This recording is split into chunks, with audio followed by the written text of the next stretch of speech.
paglayo ng bagyo, tumambad ang mga labi ng mga namatay sa flash flood sa New Bataan at poblasyon sa Compostela Valley. May news to go si Cedric Castillo. Cedric. Yes, Kara, alas 5 ng umaga kanina, isa pang bangkay ang nakuha mula sa mga nagkawasak-wasak na bahay dito nga sa may Compostela Valley. Kinilala ang biktima na si Lolo Roberto Capake. Si Lolo Roberto ay mag-isa lang daw na nakatira sa kanyang bahay sa barangay Lagab. Labis naman daw na nag-aalala yung kanyang mga kaanak sa Davao nang mabalitaan na isa sa mga napuruhan ng bagsik ng bagyo ay ito nga Compostela Valley. Pero sa kasamaang palad ay hindi na nila naabutang buhay si Lolo Roberto. Hindi bababa sa 43 naman ang pinangangambahang patay sa pagbaha sa may bayan naman ng New Bataan.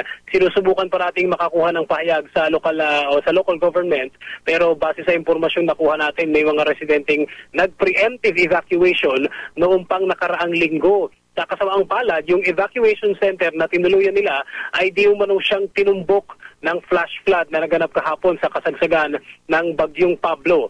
At ngayong umaga ay tumambad nga, gaya na nabanggit mo, Kara, tumambad sa atin ang lawak ng pinsalang dulot ng flash flood dito sa Compostela Valley dahil sa hagupit ng Bagyong Pablo.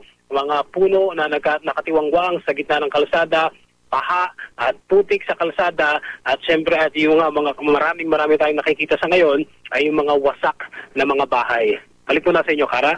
Yes, Cedric. Tatanong ko lang kasi sinabi mo na merong mga nag-preemptive evacuation, pero sa kasamaang palad, yung evacuation center mismo ang tinamaan ng flash flood.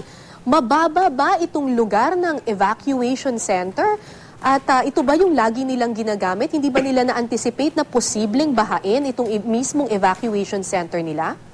Yeah, alam mo, Kara, to begin with, maraming mga residente ang nagulat talaga na in the first place, dumaan itong bagyo na Pablo sa kanilang lugar. At kasi maraming mga lugar dito na napuntahan na rin natin, like sa Agusan del Sur, sa ilang parts naman ng Surigao, na lahat sila nagugulat. Sinasabi nga nila, baka yan na nga ito sinasabing climate change kasi hindi sila sanay.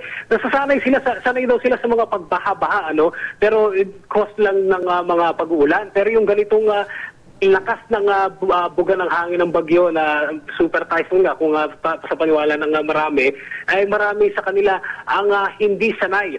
Yung town ng New Bataan ay mas mababa siya kumpara doon kasi katabi siya ng bundok kung saan itinuro sa atin ng mga residente, nandun daw yung mga mining areas. So kukumpara dun sa mga bundok, syempre mas mababa siya. And then doon, yun nga, sa kasamang palad, yung New Bataan ang tinumbok ng gumuhong lupa na may kasamang tubig at putik na naging sanhinga ng pagkamatay ng ilan natin mga kababayan dito, Kara. So para siyang catch basin? Kasi mababa siyang lugar. Yes, in a way, may pagka-catch basin na rin siya, Kara. Tapos, meron kasi napansin din natin, meron mga ilog dito na medyo na-deform na rin yung itsura niya after nitong pagbabaha.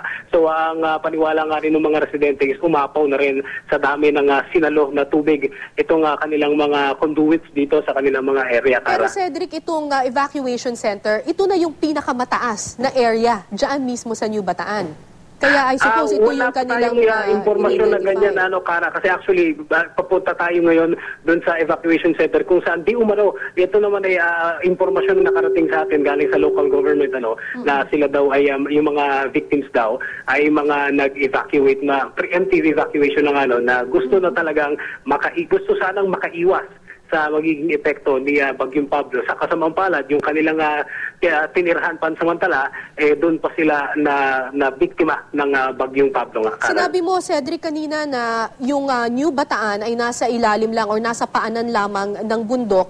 Ito bang bundok na ito, minimina ba ito? Kasi alam naman natin, Cedric, na kapag ang isang bundok ay minimina at kapag biglang umulan yan, medyo prone yan to soil erosion. Landslides. Yeah, hindi natin ma-estimate sa rin, Kara, kung gaano kalayo talaga from the mountains, pero nakausap natin yung mga residents, and from poblasyon na katabi lang nitong New Bataan, itinuturo nila sa atin kung saan yung direction ng New Bataan, and then itinuro nila sa atin kung nasaan yung mga areas kung saan nagmamining. directly na magkatapat lang sila, ano. We cannot estimate kung gaano pa kalayo, but meron silang mga areas dun sa mga bundok na tinuturo sa atin. Ang sabi nila, yun daw yung mga flash flood. Hindi natin pa ma-confirm sa ngayon, pero true enough, yung areas na yun, yun yung naging yung tinahak ng flash flood na yun ay leading towards yung area ng New Bataan na bayan naman, Kara. And I suppose yung mga kabundukan na nasa paligid ng New Bataan, ubos na ang puno nito. Kahit sa malayo, Kara, kitang-kita natin na yung mga matataas na lugar, mga kabundukan, ay ubos na.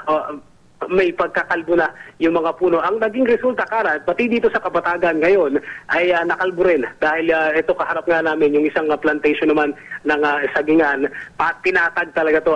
Siguro, libu-libong ektarya itong kaharap namin, Kara. At very overwhelming talaga yung view from here. Wala kami makitang ni isang puno ng saging na nakatayo, and even yung mga puno na ibang mga puno rin na may mga makatabi ng mga bahay ay giba-giba rin, Kara. Ang buong New Bataan, Bale, talagang apektado, talagang lubog. Yes, yung New Bataan, Kara, ay malaking bahagi nito ay nakalubog sa putikan, at nakita natin sa talaan kanina sa Kapitolyo ng Compostela Valley, 90% ng infrastructure ay damaged, 80% ng mga kabahayan ay damaged, at even naman maging dito sa sa poblasyon katabi ng New Bataan, dito naman natin nakikita ngayon yung kita-kita rin natin yung damage, yung mga plantation naman talagang pinatag nung paghagupit ng Bagyong Pablo, Kara. At Cedric, meron pang mga missing hanggang ngayon. May mga nawawala pa. Wala pang official count, Kara, kung ilan yung mga nawawala. Kaninang madaling araw, galing tayo sa New Bataan at pabalik tayo ngayon. Ang sinabi ng mga residente ay magpapatuloy daw ngayong araw na ito ang search and rescue or baka search and retrieval na rin, dahil meron pang mga sinasabi na may mga nawawala pang, may mga missing pa nga daw na mga kababayan nila, Kara. Maraming salamat sa iyo, Cedric Castillo.